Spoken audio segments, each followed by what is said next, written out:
Good evening বন্ধুরা, আজকে আপনাদের সামনে চারা রুই মাছের রেসিপি নিয়ে চলে এসেছি। তাহলে বন্ধুরা, চারা রুই মাছের রেসিপি করার জন্য আমি 500 গ্রাম ওজনের মাছটা নিয়ে নিলাম।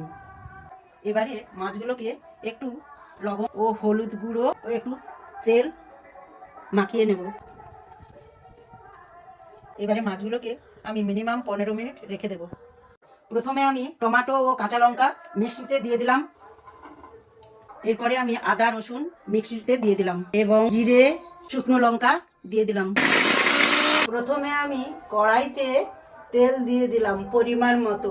এবারে তেলটা গরম হয়ে গেছে, মাছগুলো লাল লাল করে ভেজে নেব।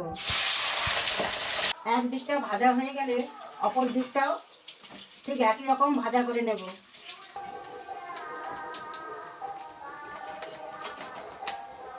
এবারে এই মাছ ভাজার তেলে আলুগুলোকেও ভেজে নেব।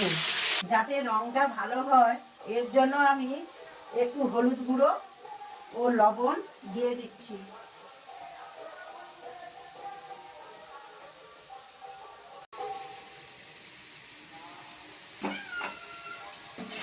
এবারে ওই তেলে কালো জিরে ও তেজপাতা দিয়ে দিলাম। এবারে পেঁয়াজগুলো দিয়ে দিচ্ছি।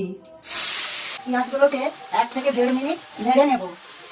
পেঁয়াজ ভাজতে ভাজতে একটুখানি লবণ দিয়ে দিলাম। এরপরে আদা রসুন ও শুকনো লঙ্কার পেস্টটা দিয়ে দিলাম। এরপরে একটু হালকা করে হলুদ গুঁড়ো দিয়ে দিলাম। এরপরে টমেটো ও কাঁচা লঙ্কা বাটা দিয়ে দিলাম। এরপরে একটুখানি চিনি দিয়ে দিলাম। এরপরে আলু ভাজাগুলো দিয়ে একটু নেড়ে নেব। এরপরে পরিমাণ মতো জল দিয়ে দিলাম।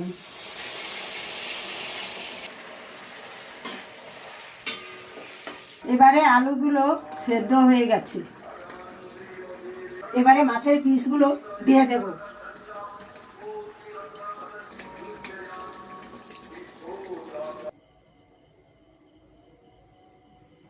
মাছগুলোকে ফোটানোর পর ধনে পাতা ও কাঁচা লঙ্কা দিয়ে দিলাম।